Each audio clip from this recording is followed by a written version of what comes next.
इस अभियान के 3 महत्वपूर्ण मुख्य उद्देश्य हैं।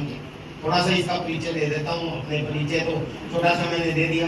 जींद हरियाणा का रहने वाला, दिल्ली एनसीआर में रहता हूँ और एट प्रेजेंट 23 साल से इस सिस्टम को मैं सीख रहा हूँ, जी रहा हूँ और कर रहा हूँ, कुछ भी मान लो आप। कई लोग कहते हैं कि सर सीख रहा हूँ, अभी आप सीख रहे हो बोलते हैं, क्योंकि मैंने एक चीज जानी है, जो सीखता रहता है वो जीतता रहता है। यस, सीखना बस। तो आप भी हमेशा सीखने का प्रयास करें और सीखने के लिए मैं हालांकि आरसीएम के 3 महत्वपूर्ण उद्देश्य हैं, जिसके अंदर सबसे पहला यही उद्देश्य है, हम सब लोगों को मजबूर कर देता है कि हमें आरसीएम करना चाहिए। ये सुनो, पहला ही वास्तविक है। और आज के समय में हर घर में बीमारियां, ऐसा कोई घर नहीं है जिसके अंदर बीमारी ना हो, दवाइयां ना हो। ये सुनो, इनके ऊपर मैं बात करूंगा। आगे नए भारत का निर्माण करना। आज का भारत बड़ा अजीब सा भारत हो गया है। करप्शन भी हो गया, झूठ हो गया, फ्रेब हो गया, चोरी चकारी और अज्ञानता और साथ में बेरोजगारी, इन सब का इलाज आरसीएम से हो सकता है। तो हम एक नए भारत का निर्माण करने के लिए इस मिशन में हैं। ये क्या है ये भी मैं आगे आपको बताऊंगा। और स्वावलंबी बनाना, यानी कि आप सब लोग स्वावलंबन और नारी सशक्तिकरण, ये 4 उद्देश्य हमारे को इसमें लिखा नहीं हुआ, 3 ही लिखे, 3 मुख्य है। और स्वावलंबी अगर आप बन गए तो नए भारत का निर्माण भी हो जाएगा। तो आरसीएम के इन उद्देश्यों पे हम लोग काम करते हैं। हमें बहुत गर्व है अपने आप के ऊपर कि हम एक ऐसे मिशन में काम करते हैं कि जो नए भारत का निर्माण करेगा, लोगों को स्वावलंबी बनाएगा, स्वास्थ्य रक्षा करेगा और नारियों को सशक्त बनाएगा। मैम और ये इतनी नारी के लिए जोरदार तालियां बजाएं। जुड़ना चाहेंगे? जुड़ना चाहेंगे? बल्कि जुड़ना तो बहुत इम्पोर्टेंट है और बिल्कुल आसान भी है। फ्री में ज्वाइनिंग होती है, कोई पैसा नहीं लगता इस अभियान से जुड़ने में। लेकिन अगर हम बहुत से लोगों की अपने आप सुनते ही आ जाती है। 23 साल पहले मेरे एक अपलाइन के सेमिनार में, जैसे आज आप मुझे सुनने के लिए आए हैं, मैं अपने अपलाइन के एक सेमिनार में बैठा था, तो उन्होंने बहुत अच्छा एक चुटकुला, एक कहानी सुनाई और उन्होंने उस कहानी के माध्यम से बताया था कि सिस्टम की पावर क्या समझी। उन्होंने बताया था, मेरे गुरुदेव बीसी छावड़ा जी हैं, उन्होंने बोला था कि ये कैसे काम करता है, इसको समझना है तो एक कहानी सुनाता हूँ मैं आपको। तो उन्होंने कहा कि एक लड़की थी जिसको श्राप मिला हुआ था। श्राप समझते हैं आप? पुराने जमाने में होता था, कहानियों में हमने सुना है, असलियत में कोई श्राप देता हुआ देखा नहीं है। बोलते हैं कि पुराने जमाने में किसी को कोई श्राप मिल जाता था तो इसका मतलब वो काम नहीं कर पाता था कुछ भी। तो ऐसा कोई श्राप मिला हुआ था कि भगवान ने श्राप दिया हुआ था कि बेटा तेरे को मैं कुछ नहीं दूंगा जिंदगी में, तू जैसे है अपनी जिंदगी काट। लेकिन वो बड़ी जिद्दी लड़की थी, उसने आरसीएम ज्वाइन किया हुआ था। हेलो, तो उसको प्लान पता था। तो उसने भगवान की पूजा करनी शुरू की और मेहनत करनी शुरू की और एक दिन भगवान जी उनके सामने प्रकट हो गए। और जैसे ही भगवान जी उसके सामने प्रकट हुए तो भगवान जी को याद आया कि यार ये तो वही लड़की है जिसको मैंने श्राप दे रखा है, तो इसको तो मैं कुछ दे ही नहीं सकता, चाहिए मुझे कितना ही खुश कर ले। तो भगवान जी उसको बोले कि बेटा मैं तुमसे बहुत खुश हूँ, लेकिन मैंने तुम्हें श्राप दिया है, तुम श्रापित हो, तुम्हें मैं कुछ नहीं दे सकता, मांगना है तो किसी और के लिए मांग ले। तो आरसीएम के सेमिनार में जाती थी, वो आरसीएम का प्लान पता था उसने। तो उस लड़की ने बोला कि प्रभु मुझे अपने लिए तो कुछ चाहिए। जैसे आरसीएम वाले बोलते हैं, हमें अपने लिए कुछ नहीं चाहिए, हम तो देश का निर्माण करने आए हैं। Yes sir. तो उसने कहा मुझे तो कुछ चाहिए ही नहीं, बस मेरी मम्मी को देख के मैं बड़ी परेशान होती, मेरी मम्मी को एक शानदार सा दामाद दे दो बस। तो भगवान जी बड़े प्रसन्न हुए, अरे यार इस लड़की को कुछ नहीं देना पड़ेगा मुझे। उन्होंने कहा इसकी मम्मी को एक अच्छा सा दामाद दे। उसने आशीर्वाद दे दिया और उसकी मम्मी को एक बढ़िया सा राजकुमार दामाद मिल गया। और दामाद मिलने का मतलब क्या है समझ गए? उस लड़की को अच्छा पति मिल गया है। अगर वो लड़की ये कहती कि मेरे को एक बढ़िया सा पति दे दो तो भगवान जी मना कर देते, लेकिन उसने अपनी मम्मी के लिए दामाद मांगा। ठीक इसी तरीके से हमारे इस सिस्टम में अगर आप कामयाब होना चाहते हैं तो आप और लोगों की सफलता के लिए काम करना शुरू कर दो, आप अपने आप कामयाब हो जाओगे। तैयार हैं? तैयार हैं? 8 फरवरी सन 2001 को मैंने आरसीएम बिजनेस ज्वाइन किया था। थोड़ा सा और अपने बारे में बता दूं क्योंकि सेल्फ स्टोरी काफी रिलेट करती है। तो माय डियर फ्रेंड्स, थोड़ा सा बैकग्राउंड बता दिया, मैं बता चुका। दिल्ली एनसीआर में रहता हूँ एट प्रेजेंट। 23 साल पहले आरसीएम शुरू किया था। आज मैं स्टार्स फायर के लेवल पे हूं। स्टार्स फायर का मतलब है कि मेरी टीम और मेरी खरीदारी टोटल मिला के हर महीने 20 करोड़ से ज्यादा की होती है। कम से कम 20 करोड़ की खरीदारी किसी व्यक्ति की पूरी टीम में होगी, तब जाके आप स्टार्स फायर बनते हो। उससे कम में स्टार्स फायर नहीं बनोगे। लेकिन मेरी 20 करोड़ की नहीं होती, इसे कहीं जाना करोड़ की होती है। मेरी 20 करोड़ से ऊपर की तो हर महीने मेरी टीम के घरों में पैसा जाता है। हेलो, 20 से लगभग 26 करोड़ के बीच में पैसा जाता है। ऊपर नीचे बिजनेस होता रहता है, तो ऊपर नीचे होता रहता है, लेकिन 20 करोड़ से ज्यादा रुपया मेरी टीम के घरों में जाता है। ये मुझे गर्व है इस बात का। हेलो, अगर मेरी टीम के घरों में 20 करोड़ रुपए नहाने से, खाने से, चाय पीने से, नमक खाने से, नमकीन खाने से, कपड़े पहनने से अगर जाता है, तो कुछ लाख तो मुझे भी आता होगा। बहुत अच्छी लाइफस्टाइल है सर, जो आपके सीनियर आपको सपने दिखाते हैं कि यार से मैं time freedom, money freedom, security मिलती है, जीवन जीने का आनंद मिलता है, सब कुछ मिलता है। पैसे की कोई दिक्कत नहीं है, समय की कोई दिक्कत नहीं है, सिक्योरिटी की कोई दिक्कत नहीं है, पूरी दुनिया के अंदर घूमने का मौका मिलता है, आपका समय किसी बॉस के हुक्म का गुलाम नहीं होगा, आप अधिक होंगे। ये सब कुछ होगा, मेरे साथ हो चुका है। आज मेरा समय किसी बॉस के हुक्म का गुलाम नहीं है। के मामले में कोई चैलेंज नहीं है, बहुत अच्छी सिचुएशन है। लेकिन आप सब लोगों को मैं एक चीज जरूर कहना चाहता हूँ, मेरे साथी काफी है। मैं एक ऐसे परिवार में पैदा हुआ जिस घर की अपनी कोई छत भी नहीं थी। मेरी ये स्टोरी चेंज नहीं है, उसकी शॉर्ट में आपको 5 मिनट के अंदर बता दूंगा। बहुत गरीब परिवार से बिलोंग करता हूँ। आप जितने लोग यहाँ पे बैठे हैं, चाहे नीचे बैठे हो, चाहे खड़े हो, पीछे हो, चाहे चेयर पे बैठे हो, आप में से जो आदमी अपने आप को सबसे ज्यादा गरीब समझता हूँ, मैं उससे भी ज्यादा गरीब परिवार में पैदा हुआ। रामराय गाँव में रहता था मैं, किसी और के घर में। जिस समय मैंने होश संभाला, पहली क्लास में जब एडमिशन लिया, मेरे पापा जी एक मजदूर थे, बिजली बोर्ड में खंबे काटने का काम करते थे। भैंस नहीं थी हमारे घर में, किसी और की भैंस का दूध हमारे घर में आता था। खेत नहीं था हमारा, किसी और के खेत की सब्जियां हमारे घर में आती थी। साइकिल नहीं था, किसी और के साइकिल से साइकिल चलाना सीखा मैंने। 5वीं क्लास में काम करना शुरू कर दिया था, लगभग अखबार के लिफाफे बांटना शुरू कर दिया था, बना के बेचना शुरू कर दिया था। 8वीं क्लास में अखबार बांटने के लिए साइकिल खरीदना चाहता था, लेकिन मेरे पापा जी की इतनी फाइनेंशियल कंडीशन नहीं थी, या हैसियत नहीं थी, या आम आदमी की भाषा में कहूँ तो पैसे के मामले में औकात नहीं थी कि वो मुझे साइकिल भी दिला पाए। उन्होंने मुझे मना कर दिया कि मेरे पास इतने पैसे नहीं कि तुम्हें साइकिल दिला पाऊँ। मेरे पापा ने कहा, मैंने पापा जी को कहा कि मैं मौज मस्ती के लिए साइकिल नहीं मांग रहा, मैं कमाई करूंगा, आप मुझे बस दिला दो, किस्त मैं भरूंगा। तो मेरी जिंदगी का पहला वाहन इस विजय विरोधिया ने, जिसको आप सुन रहे हो, पहला वाहन साइकिल 8वीं क्लास में खरीदा था, किस्तों में। ये मेरी जिंदगी का पहला वाहन था जो किस्तों में खरीदा, और अखबार बांट के उसकी किस्तें मैंने भरी। सुबह 3:30 बजे उठ के अखबार बांटने के लिए निकलता था। Then I was in 8th class, और मुझे लगभग 250-300 रुपए मिलते थे वहां से, और उससे मेरी पढ़ाई का खर्चा चलता रहा। 3-4 साल मैंने ये काम किया। 11वीं क्लास में मैं कराटे का अच्छा खिलाड़ी बन गया, बच्चों को कराटे सिखाने लग गया। जिस स्कूल में पढ़ता था उस स्कूल के बच्चों को कराटे सिखाता था। कॉलेज में चला गया, कॉलेज के बच्चों को कराटे सिखाने लगा। इंजीनियरिंग करने लगा, दिल्ली आ गया मैं, तो दिल्ली में भी मैं कराटे सिखाने लगा। दिल्ली में लोधी गार्डन में मेरी कराटे की क्लास चलती थी हर रोज शाम को, और वहां से 16-17 किलोमीटर दूर संगम बिहार नाम की एक जगह, वहां अपने बिहारी भाई बहुत है, आप में से भी कुछ जानते होंगे। वहां एक रतिया मार्ग है, रतिया मार्ग पे केएसके एकेडमी पब्लिक स्कूल है, आज भी है। वहां पे हर रोज सुबह मैं कराटे सिखाने के लिए जाता था। 3 साल मैंने कराटे सिखाए वहां पे, 17 किलोमीटर दूर उसी साइकिल पे डेली चलता था मैं, जिस साइकिल को मैंने किस्तों में खरीदा था 8वीं क्लास में अखबार बांटने के लिए। ये मेरी जिंदगी थी, और मेरी पढ़ाई पूरी होगी विजय विरोधिया में कंप्यूटर इंजीनियर। मैं कंप्यूटर इंजीनियर बन गया। यानी कि बहुत फाइनेंशियल क्राइसिस मैंने देखा है, यानी पैसे की कमी बहुत देखी है। चटनी से खाना खाते थे, ये समय भी मैंने देखा है। दूध में पानी डाल डाल के मेरी मम्मी हमें देती थी, वो भी मैंने देखा है। 1 पाव दूध आता था हमारे घर में, वो भी समय मैंने देखा है। एक कमरे के घर में हम लोग रहते थे, उसी में नहाते थे, उसी में किचन होता था, उसी में सब कुछ होता, और वो भी हमारा नहीं होता था, किसी और का होता था। हर 6 महीने में, साल में, या कुछ महीनों में घर बदल दिया जाता था, इसकी बजाय किसी और के घर में रहते थे। वो समय भी मैंने देखा है। इतनी गरीबी देखने के बाद पढ़ाई लिखाई कंप्लीट की मैंने अपने दम पे, मेहनत करके।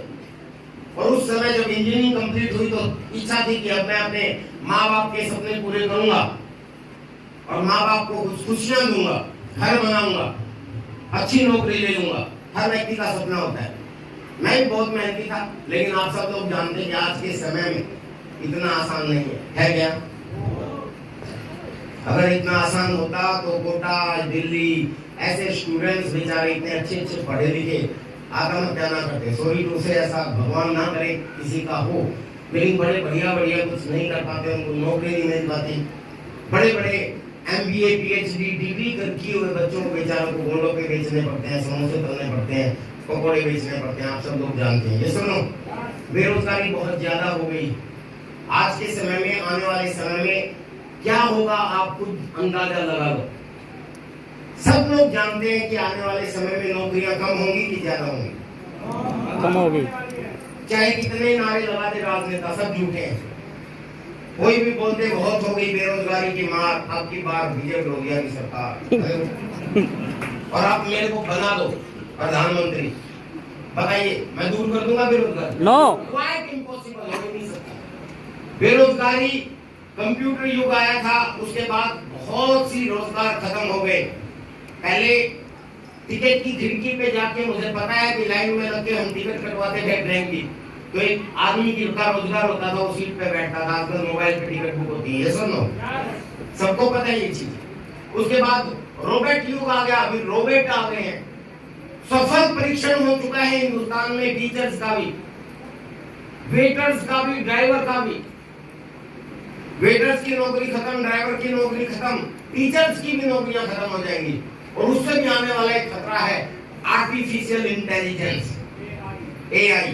वो जमाने में बहुत सी नौकरियां जाएंगी। तो कुल मिलाकर मैं आप सब लोगों को डरा नहीं रहा हूं, सिर्फ एक चीज बताना चाहता हूं कि नौकरियां इतनी आसानी से नहीं मिलती। मुझे भी नहीं मिली। कर लिया, 1 साल खूब धक्के खाए दिल्ली के अंदर नौकरी प्राप्त करने के लिए, मुझे नहीं मिली। और जब आदमी को नौकरी नहीं मिलती तो क्या करता है? हेलो, क्या करता है? नए साथी बताइए।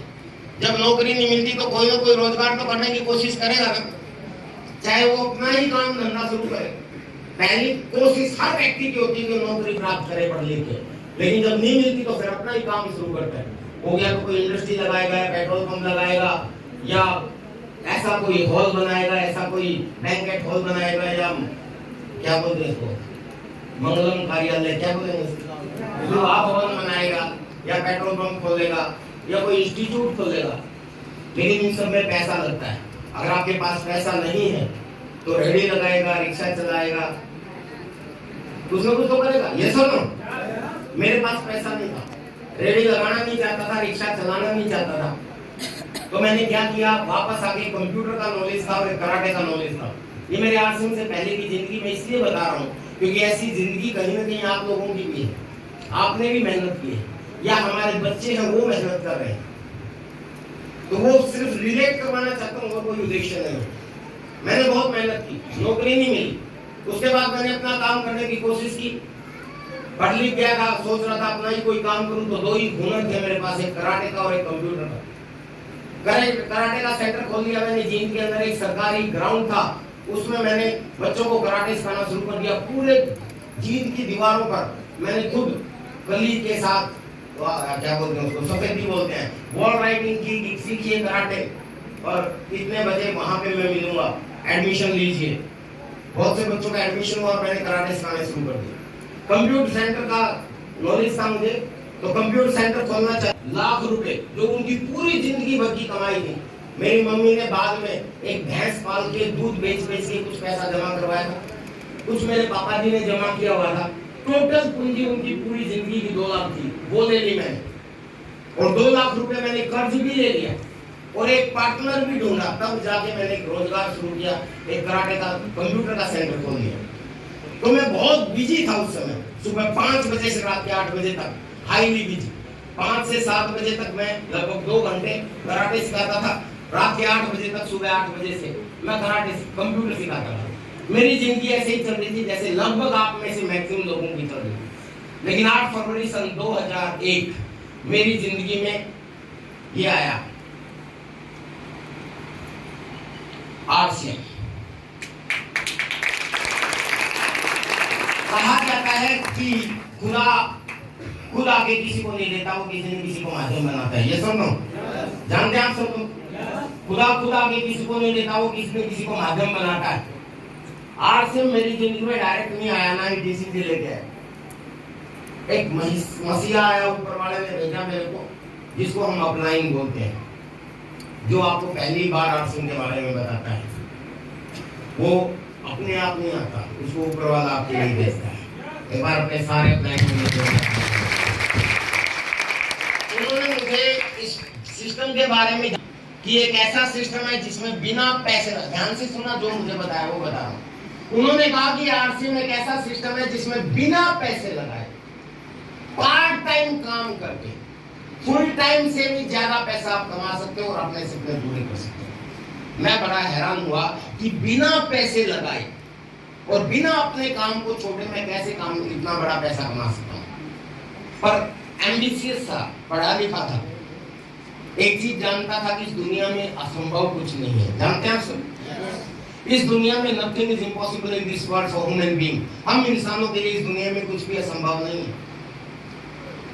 उसके पीछे का लॉजिक क्या है वो अपने को समझना चाहिए।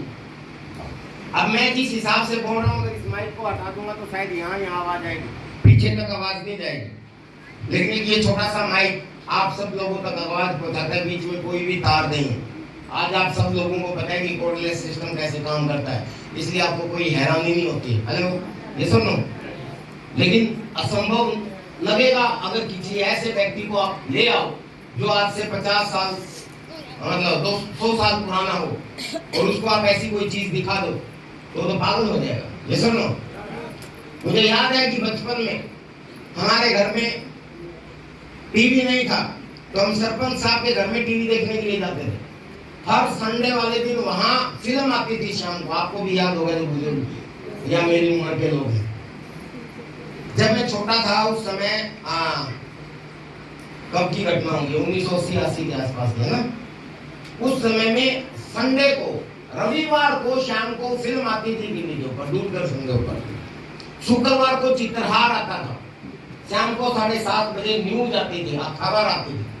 तो जिन भी लोगों को खबर सुननी होती थी वो सारे के सारे टीवी के सामने बैठ जाते थे शाम को 7:30-8 बजे।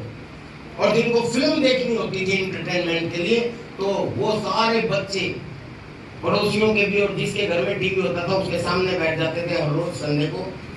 याद है ना आप लोगों को? यस। उस समय अगर हमारे बड़े बुजुर्गों को कोई ये बोलता कि एक समय ऐसा भी आएगा कि आपका जो टीवी है जिसमें आप फिल्म देखते हो, जिसमें आप चित्रहार देखते हो, जिसमें आप खबर सुनते हो, उसको शटर को खोलते हो टीवी के, फिर ऑन करते हो, फिर चैनल बदलते हो, फिर वापस आके बेड पे बैठते हो। यानी एक ऐसा समय आएगा वो आपको बैठने की जरूरत नहीं पड़ेगी, उठ के जाने की जरूरत नहीं पड़ेगी, शटर खोलने की जरूरत नहीं पड़ेगी। एक माचिस जैसी डिब्बी आपके हाथ में होगी, आप रजाई में बैठे बैठे बटन दबाओगे और टीवी ऑन हो जाएगा और रंगीन ऑन होगा, रंग भी दिखेंगे। और आपको फिल्म देखने की जरूरत है तो संडे की इंतजार करने की जरूरत नहीं है, बटन दबाओ, फिल्म हाजिर। आप चित्रहार देखना चाहते हो तो शुक्रवार की इंतजार करने की जरूरत नहीं है, रात के 12 बजे हो चाहे दोपहर का 1 बजा हो, आप बटन दबाओ, चित्रहार हाजिर। आपको अखबार क्या बोलते हैं उसको, खबर सुननी है तो शाम के 7:30 बनने की जरूरत नहीं है, आप बटन दबाओ, खबर हाजिर। बताइए उस समय के बुजुर्ग यकीन करते क्या? नो। लेकिन हो रहा है। ये कोडलेस सिस्टम, ये सारी चीजें हो गई तो हम इंसानों के लिए कुछ भी संभव नहीं है। Everything is possible with system. System के द्वारा संभव है। तो संभव क्या है उसको अपने को समझना चाहिए। तो हम we are talking about the RCM business. हम इस सिस्टम के बारे में बात कर रहे हैं जो बिना पैसे लगा पार्ट टाइम और नया कुछ भी नहीं है और आप बहुत सारा इसके अंदर सफलता अर्जित कर सकते हो। हाउ इट पॉसिबल, कैसे संभव है? संभव है, इसके पीछे का लॉजिक जान लो। बता दूं कैसे संभव है? यस। नौकरियां आने वाले समय में बढ़ेगी, असंभव। आपका रोजगार चलेगा कि नहीं चलेगा कोई गारंटी नहीं है। आने वाले समय में खेती में बहुत ज्यादा इनकम होगी या नहीं होगी कोई गारंटी नहीं है। आने वाले समय में कर्फ्यू लगेगा या नहीं लगेगा आपको नहीं पता। बाढ़ आएगी, सूखा पड़ेगा आपको नहीं पता। हमारे परिवार में जो इनकम आती है वो रहेगी नहीं रहेगी आपको नहीं पता, हम भी रहेंगे या नहीं रहेंगे आपको नहीं पता। लेकिन एक चीज आपको भी पता है और मुझे भी पता है कि इस दुनिया में चाहे लोगों की नौकरियां चली जाए, चाहे कर्फ्यू लग जाए, चाहे बाढ़ आ जाए, चाहे कोरोना लग जाए, चाहे लॉकडाउन लग जाए, कुछ भी हो जाए, खरीदारी करना लोग कभी भी छोड़ नहीं सकते, खर्चे कभी भी बंद नहीं होंगे। जानते आप सब लोग, मतलब चाहे कुछ भी हो जाए, आप कमा रहे हो या नहीं कमा रहे हो, चाहे कोई भिखारी क्यों न हो, खर्चे किसी के भी बंद नहीं हो सकते। और ऐसा अगर कोई काम हो जो खर्चों से इनकम देता हो, इससे बढ़िया कोई काम हो नहीं सकता।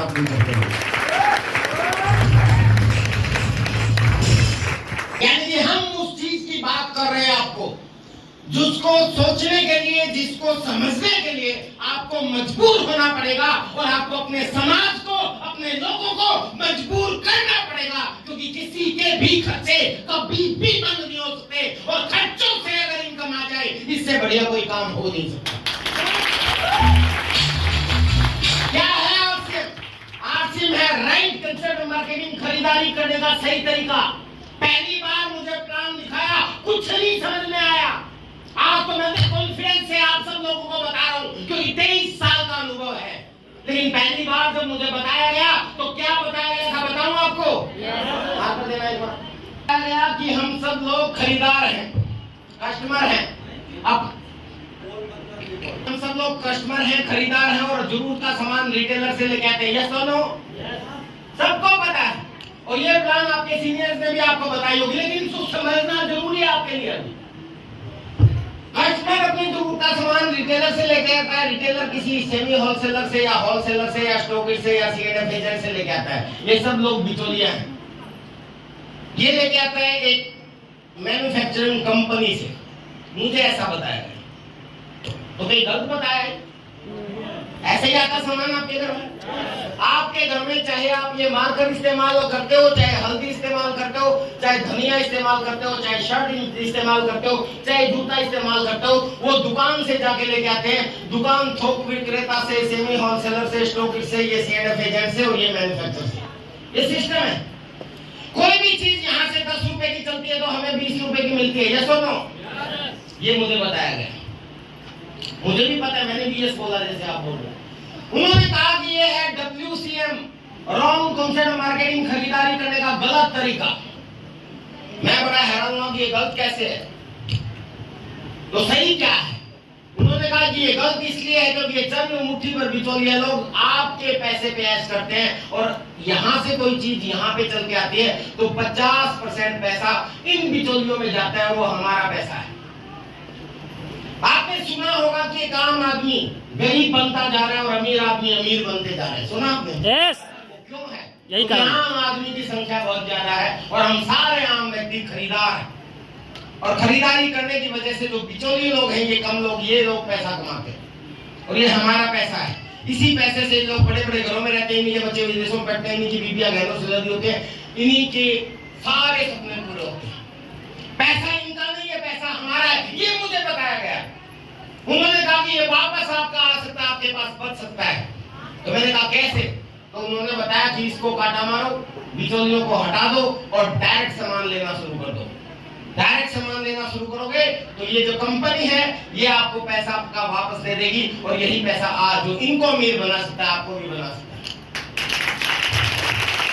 आपने तालियां बजाई, बहुत अच्छी बात। मुझे बड़ी हंसी आई थी जब उन्होंने ऐसा बताया, क्योंकि शायद मैंने थोड़े से मतलब गाइड ऑफ डिलीवरी में अच्छी तरह आपको समझा दिया होगा, लेकिन जिस व्यक्ति ने मुझे समझाया था तो मुझे बना रहे ऐसे कैसे पैसा वापस आ जाएगा। अब एक बात बताओ, जब आपको पता है कि खरीदारी ऐसे होती है और ऐसे करनी, डायरेक्ट लेना अच्छा है, ये तो सबको पता है ना। गाय कभी भी अपने दूध में मिलावट दिखती ग्वाली करते हैं, ये सुनो। यस। तो गाय के पास जाके डायरेक्ट दूध लेके आओगे तो ओरिजिनल मिलेगा? नो। सबको पता है। यस। तो मैं आपको ये कहना चाहता हूँ कि ये है WCM और ये है RCM, right concept of marketing, खरीदारी का सही तरीका। और यही चीज हमने लोगों को बतानी है और लोगों को जागरूक करना है। कर सकते हैं? यस। तभी हम नए भारत का निर्माण कर पाएंगे और तभी हम स्वावलंबी भी बन पाएंगे। क्योंकि लोगों की खरीदारी करना लोगों की मजबूरी, वो करेंगे चाहे उनकी कमाई हो चाहे ना हो। और मैं आपको बता दूं कि अगर हम इस WCM को छोड़ के डायरेक्ट जुड़ जाते हैं तो ये पैसा आपके पास वापस आएगा और ये पैसा आपको अमीर कर सकता है, ये मुझे बताया गया और मुझे आगे भी बताया। उन्होंने कहा कि RC में परफॉर्मेंस बोनस मिलता है, RC में रॉयल्टी मिलती है, RC में टेक्निकल बोनस मिलता है। जब आप परफॉर्मेंस बोनस के हाईएस्ट लेवल पे जाओगे तो 15,000 के आसपास की आपकी इनकम होती है। जब आप रॉयल्टी पे जाओगे आपकी इनकम 26,000 प्लस की इनकम होगी, यानी कि इससे ज्यादा ही होगी। जब आप टेक्निकल पे जाओगे तो 40,000 प्लस की आपकी इनकम होगी, इससे ज्यादा कुछ भी हो सकती है। ये सब कुछ मुझे कुछ भी समझ में नहीं आया, सच बता रहा हूँ। पहली बार में जब प्लान दिखाया मुझे ये कुछ नहीं समझ में आया, ना परफॉर्मेंस बोनस, ना रॉयल्टी, ना टेक्निकल बोनस। फिर उन्होंने मेरे को बताया कि अगर आप इस बिजनेस में जुड़े रहे तो आने वाले समय में आपके घर में ये भी आ जाएगी। समझ गए क्या है? कार। हाँ, थोड़ी सी अच्छी बन गई है ना। ड्राइंग ठीक ठाक है मेरी। ये क्या बन रहा है? सही है, समझ में आ रहा है? जी आ रहा सर। कार भी आएगी और मैं था बेकार। सच में मैंने अपनी स्टोरी बता दी बैकग्राउंड। साइकिल भी किसको मैं खरीदा, उस व्यक्ति को कह रहे हैं कि आप सामान खरीदने की दिशा बदल दो, आपको कार आएगी। समझ में आएगा क्या प्लान? नो, मुझे नहीं आया। ये कार भी समझ में नहीं आई और ये इनकम भी समझ में नहीं आई, लेकिन सच बताऊं ये होता है। Hello, yes. पर इसको समझना है तो आपके सीनियर अप्लायंस से समझना। मैं आपको आगे बताता हूँ कि मुझे क्या समझ में आया, बता दूं? यस। तो जो नए व्यक्ति हैं, पहली बार आए हैं, काफी लोग हैं, आप लोगों ने हाथ खड़ा किया। मैं आप सब लोगों को एक चीज बताना चाहता हूँ। इस RCM में इन बिचौलियों को छोड़ के डायरेक्ट जुड़ने से 4 मुख्य खूबियां हैं इसकी, जिसकी वजह से हमें इस सिस्टम में जुड़ना चाहिए। बता दूं? ये चीजें जो एसोसिएट बायर हैं उनको रट लेनी चाहिए। नंबर 1 याद रहेगा? यस। अगर डायरी हो तो लिख लो। पहली खूबी कि RCM आप पार्ट टाइम कर सकते हैं, यानी कि आप जो भी काम कर रहे हो वो काम करते करते इस सिस्टम को शुरू कर सकते हो। कितना बढ़िया काम है, यानी कि आपको अपना काम छोड़ने की जरूरत नहीं है। Hello, yes. कोई पुलिस वाला है वो भी कर सकता है, कोई किसान है वो भी कर सकता है, कोई टीचर है वो भी कर सकता है, कोई डॉक्टर है वो भी कर सकता है, यानी कि हर वो व्यक्ति जो खरीदारी करता है वो हर व्यक्ति RCM कर सकता है बिना अपना कोई काम छोड़े। बहुत अच्छी खूबी है। यस। आपको अपना काम छोड़ने की जरूरत नहीं। दूसरी खूबी रिस्क फ्री है, नो रिस्क। इसको हम बोल सकते हैं नो रिस्क, यानी कि सबसे बड़ी खूबी, तो हालांकि मैं इसको बोलूंगा, वैसे पहली खूबी बोलना चाहिए, मैं इसको पहली ही लिख देता हूं। ये पहली खूबी है कि रिस्क नहीं है, और दूसरी खूबी है पार्ट टाइम आप करते हो। रिस्क फ्री का क्या मतलब है कि RCM करने में 0 रिस्क है, कोई नुकसान नहीं हो सकता। ऐसा क्वाइट इम्पॉसिबल, पूरे हिंदुस्तान में एक व्यक्ति मुझे ऐसा नहीं मिल सकता जो ये कह दे कि मैंने RCM किया था और मेरा नुकसान हो गया। है क्या? नो, कोई नहीं। खरीदारी करने से किसी को नुकसान नहीं होता। हम आपसे कोई पैसा नहीं ले रहे कि आप इतने पैसे दे दो, इतने दिनों के बाद इतने दे देंगे, या इतने पैसे दे दो आपको इतने लाख रुपए लौटा देंगे। उसमें तो कल को कंपनी बंद होगी तो आपका 0 का 0। ये सुनो, यस। समझ आए सब लोग? Yes. लेकिन हम क्या बोलते हैं कि दुकान को छोड़ के यहाँ से खरीदो और ये फायदे होंगे। क्या क्या फायदे बताऊंगा थोड़ी देर में। अब रिस्क नहीं है, 0 रिस्क, और 0 रिस्क है तो मेरे हरियाणा के बड़े बुजुर्गों ने बहुत अच्छी बात बोली। उन्होंने बोला कि बेटा जिस काम के करने में नुकसान की कोई संभावना ना हो, फायदे की जरा सी गुंजाइश कर देना चाहिए।